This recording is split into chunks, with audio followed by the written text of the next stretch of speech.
Hello children, welcome to the digital classes of Christ Church Convent Higher Secondary School Gardawara. This video is for class 11th. Subject is accounts. Chapter number 12, provision and reserves, part 3, and this is the conclusion part of this lesson. In the first two videos you were taught about provision and general entries regarding different provisions, and here in this video you shall study about reserves. So what is a reserve? Generally तुमने सुना होगा कि भैया petrol reserve में आ गया. Reserve मतलब अब ये इतना बचा हुआ है, अब इसके बाद ख़त्म हो जाएगा. यदि पेट्रोल नहीं तो फिर गाड़ी नहीं चलेगी, है ना. तो reserve actually is when we talk in financial term, in accounting terms, then actually it's a portion of profit which is kept aside to fight against the uncertainties and losses which are coming in the future. So there may be some liabilities, diminishing values of fixed assets, depreciation, etc. So provision means a small amount for something, and reserve means the bigger amount of something. Actually, there is not much difference of provision and reserves. Provisions are also kept aside out of the gross profit to meet uncertainties and losses, but the amount is small. And when we talk about reserve, so this is the bigger amount than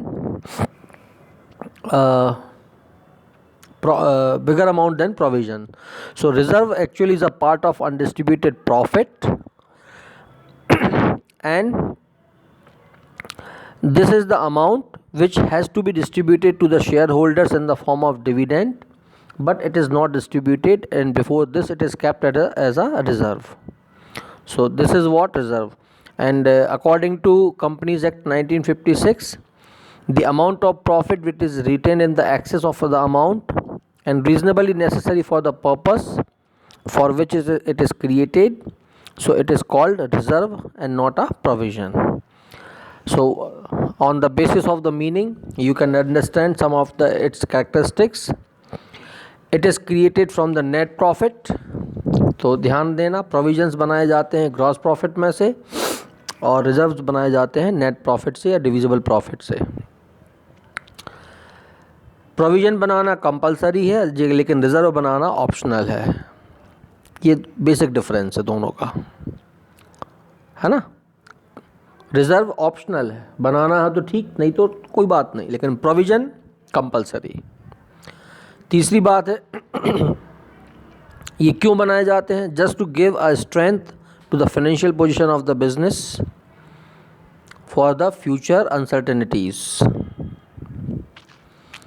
They are made to meet unknown losses and liabilities of the future. Means whatever retained earnings or reserves, they belong to the owner of the business because it is undistributed profit. इस पर किसी दूसरे का अधिकार नहीं है. Provision business का होता है, रिजर्व बिजनेसमैन यानी ओनर का होता है. If there is a case where retained amount of means whatever the stopped amount, retained amount, it can be distributed to shareholders in the forms of dividend, so it is shown on the liability side of the business. So not only the reserves, all the reserves, surpluses and provisions, they all are the liabilities of the business. Okay. Amount of reserve, if it is invested outside of the business, so it is called reserve fund. Reserve का पैसा रखा हुआ है, तुम्हें लग रहा है कि इसको कोई इन्वेस्ट कर सकते हैं, तो इन्वेस्ट तो किया जाएगा, फिर उसका नाम हो जाएगा reserve fund. What are the objects, purpose या इम्पोर्टेंस ऑफ द रिज़र्व? तो ये वही रहेंगे जो उसकी कैरेक्टरिस्टिक्स हैं. नॉर्मली ये फाइनेंशियल पोजीशन को स्ट्रेंथ देते हैं, या फिर for the modernization or expansion of the business, or for the establishment of a new plant, for covering up the abnormal losses, उसके लिए भी बनाए जाते हैं. for complying with the legal requirement of the business, like reserve for redemption of debentures and reserve for repayment of share capital. So that you shall study in standard 12th. There are 4 chapters related to this: debentures, issue of debentures and shares, and redemptions and forfeitures and reissue of shares. तो ये next में होगा, लेकिन अभी इसका जो elementary knowledge है वो तुमको अभी लेना पड़ेगा तभी, क्योंकि ये जो थियोरी पार्ट है वो 12th में तुमको नहीं मिलेगा। तो अभी इसको पढ़ना पड़ेगा कि रिजर्व क्या होता है। Then when reserves are created it puts a positive effect on working capital. Business does not suffer the lacking of working capital. General reserve can be used to secure the business against the future problems if it is not created in the prescribed manner. लेकिन specific reserve जो होगा वो special purpose के लिए ही काम आता है, वो कहीं और काम नहीं आ सकता। ठीक है। तो टाइप्स ऑफ रिजर्व देख लो। कैपिटल रिजर्व होता है, रेवेन्यू रिजर्व और सीक्रेट रिजर्व, 3 रिजर्व होते हैं मेन। तो उसमें से कैपिटल रिजर्व जो है वो कैपिटल प्रॉफिट से बनाया जाएगा, कैपिटल प्रॉफिट से बनाया जाएगा और उसका यूज़ जो होगा वो कैपिटल लॉसेस को ही फुलफ़िल करने के लिए काम में आएगा। रेवेन्यू रिजर्व में 2 रिजर्व होते हैं, स्पेशल रिजर्व और जनरल रिजर्व। स्पेशल रिजर्व किसी पर्टिकुलर चीज़ के लिए बनाया जाता है, किसी पर्टिकुलर प्रोग्राम के लिए होता है, और जनरल रिजर्व जो है उसका उपयोग बिजनेस किसी भी ऑपरेशनल एक्टिविटीज़ में किया जा सकेगा, उसके लिए कोई बंधन नहीं होता। और सीक्रेट रिजर्व जिसको हम सिंकिंग फंड कहते हैं, छुपा हुआ, जो कि रखा गया और जिसको रखकर भूल गए, है ना, तो वो बाद में फिर कभी जब बिज़नेस को ज़रूरत होती है, so that is used, actually it is reinvested somewhere so that it can generate, it can reap an income. तो पहली बात अपन करेंगे कैपिटल रिजर्व की। तो कैपिटल रिजर्व क्या होगा? The profit which is not earned due to normal operation of business is called capital profit. The capital profit can not be distributed as normal profit and this profit is earned either by the sale of fixed assets और the settlement of any liability. So this can be used only for the capital purposes, capital expenditure, capital losses, preliminary expense of the firm, etc. etc. उसी के लिए इसको अपन use कर सकते हैं केवल। तो इसका जो पैसा होता है वो कैपिटल रिजर्व में ट्रांसफ़र हो जाता है। अब कौन कौन सी चीज़ें जो होंगी वो कैपिटल रिजर्व, मतलब कैपिटल प्रॉफिट की कौन कौन सी चीज़ें अपन हैं जो कैपिटल रिजर्व में मानेंगे। तो पहला है फोरफीचर ऑफ शेयर्स का अमाउंट। फोरफीचर मतलब जब कोई शेयर होल्डर कंपनी को शेयर के पूरे पैसे नहीं दे पाता, तो जितने पैसे दिए रहते हैं कंपनी उतने पैसे वापस नहीं लौटाती, उसको बोलते हैं फोरफीचर्स, और उससे शेयर भी वापस ले लेती है, तो वो कहलाता है फोरफीचर ऑफ शेयर्स, वो अमाउंट। दूसरा होता है gain on issue of share on premium. कोई शेयर 10 रुपये का था, 12 रुपये में बेचा, उस पर गेन हुआ, प्रीमियम पे बिका, उससे होने वाला गेन। तीसरा हो सकता है capital profit on the sale of fixed assets. 3 lakh का प्लॉट था, 3.5 लाख में बेच दिया, 50,000 रुपये का जो प्रॉफिट है वो फिक्स्ड असेट्स को बेचने से होने वाला प्रॉफिट है।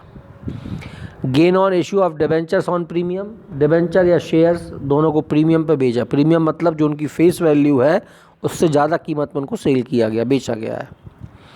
Gain on revaluation of liabilities, ये बहुत इम्पॉर्टेंट चीज़ है तुम्हारे लिए अभी 11th में, मतलब ये सारे पॉइंट्स, ये सारे चैप्टर्स हैं एज इट इज़ तुम्हारे 12th में। Revaluation, realisation, debentures, shares, redemption of debentures, issuing of shares, forfeitures of shares, ये सारे चैप्टर्स हैं 12th के, इसलिए इसको ध्यान से लर्न करना। Gain on revaluation of assets. Revaluation कब होता है? जब कोई नया पार्टनर फर्म में आता है या फर्म को छोड़कर जाता है या डेथ हो जाती है किसी पार्टनर की, तो एक बार फिर से पूरी फर्म की असेट्स और लायबिलिटीज़ को रिवैल्यूएट किया जाता है कि उनकी एक्चुअल वैल्यू आज की तारीख में क्या है मार्केट में, वो उसको रिवैल्यूएट किया जाता है। Then gain of the company earned on the pre incorporation stage, purchasing of any running business उस पे गेन हो गया, या रिडम्पशन ऑफ डिबेंचर्स पे हो गया। तो ये सारी चीज़ें जो होंगी वो कैपिटल रिजर्व में आएंगी। अब रेवेन्यू रिज़र्व ये बनाए जाते हैं नॉर्मल प्रॉफिट से, day to day business activity जो होती है उससे बनते हैं। तो these are reserves which are type of undistributed profit, so they are not capital reserve, so they are called revenue reserve. revenue means जो accrual basis पे होती होगी वो, ठीक है। तो इनके दो टाइप हैं, स्पेसिफिक रिजर्व और जनरल रिजर्व। तो पहले अपन बात करेंगे स्पेसिफिक रिजर्व की। जो किसी स्पेशल पर्पस के लिए बनाया गया होगा वो स्पेसिफिक रिजर्व कहलाएगा। उसका पैसा केवल उसी पर्पस के लिए यूज़ हो सकता है, बाकी किसी और चीज़ के लिए यूज़ नहीं होगा। जैसे अपन उसके कुछ एग्जांपल्स देख लें। डिविडेंड इक्वलाइजेशन रिजर्व हो सकता है, वर्कमैन कंपनसेशन फंड, कोई काम कर रहा है आपके यहाँ पे मज़दूर, उसका एक्सीडेंट हो गया या उसको कोई बात हो गई तो उसको कंपनसेशन यानी मुआवजा देने के लिए अपन ने कोई फ़ंड बनाया है। या डिबेंचर रिडम्पशन रिज़र्व, जो केवल जब डिबेंचर्स का रीपेमेंट होगा उसी में उसको यूज़ किया जा सकता है। हाँ, उस पैसे को इन्वेस्ट किया जाता है 25% DRR बनाने के बाद, जो 15% होता है वो नेशनल सिक्योरिटीज़ में उसको जमा किया जा सकता है, तो ये DRR कहलाता है। देन इन्वेस्टमेंट फ्लक्चुएशन फंड, यदि मान लो जो इन्वेस्टमेंट किया गया है और due to fluctuation in price the prices the value of the investment falls, तो उसके लिए इसको बनाया जाता है ये वाला, ठीक है। देन सेवेंथ है तुम्हारे पास जो नेक्स्ट पॉइंट है तुम्हारे पास वो है जनरल रिज़र्व। ये रिज़र्व जो होता है वो लगभग हर बिज़नेस में बनाया जाता है। ये प्रॉफिट का वो हिस्सा है जो कि फाइनेंशियल पोजीशन को मजबूत करने के काम में आता है। ये एक सिक्योरिटी होता है फ्यूचर रिस्क के लिए और अनसर्टेनिटीज़ के लिए। ऐसा कुछ बनाना ज़रूरी नहीं होता जनरल रिज़र्व, लेकिन फिर भी जो हमारे पास रिस्क है उसके लिए इसको बनाया जाना चाहिए। और जनरल रिज़र्व का पैसा हम किसी भी पर्पस के लिए यूज़ कर सकते हैं, उसके लिए कोई प्रावधान नहीं है, कोई प्रोविज़न नहीं है, क्योंकि उसका नाम ही है जनरल रिज़र्व। जनरली जहाँ पर कुछ कम हो रहा हो वहाँ पर उस पैसे को लगा दो, ठीक है। ये इसके फ़ायदे क्या क्या हैं? इससे बिज़नेस की पोजीशन जो होती है वो इंक्रीज़ हो जाती है, फाइनेंशियल पोजीशन अच्छी रहती है, वर्किंग कैपिटल इंक्रीज़ हो जाती है, अनएक्सपेक्टेड लॉसेस को हम कंपनसेट कर सकते हैं। तो इसके लिए एक एंट्री होती है PL account debit to general reserve account. जब हम जनरल रिज़र्व बनाएंगे तब हमने प्रॉफिट से पैसा निकाल लिया है इसलिए, ठीक है। So this is all over the types of reserve you studied. And कुछ डिफरेंसेस तुम्हारी बुक में दिए हैं कि कैपिटल रिज़र्व और जनरल रिज़र्व में डिफरेंस बताओ, या स्पेसिफिक रिज़र्व और जनरल रिज़र्व में डिफरेंस बताओ। तो on the basis of this theory you can draw out it's difference. So this is the end of lesson number 12. Thank you.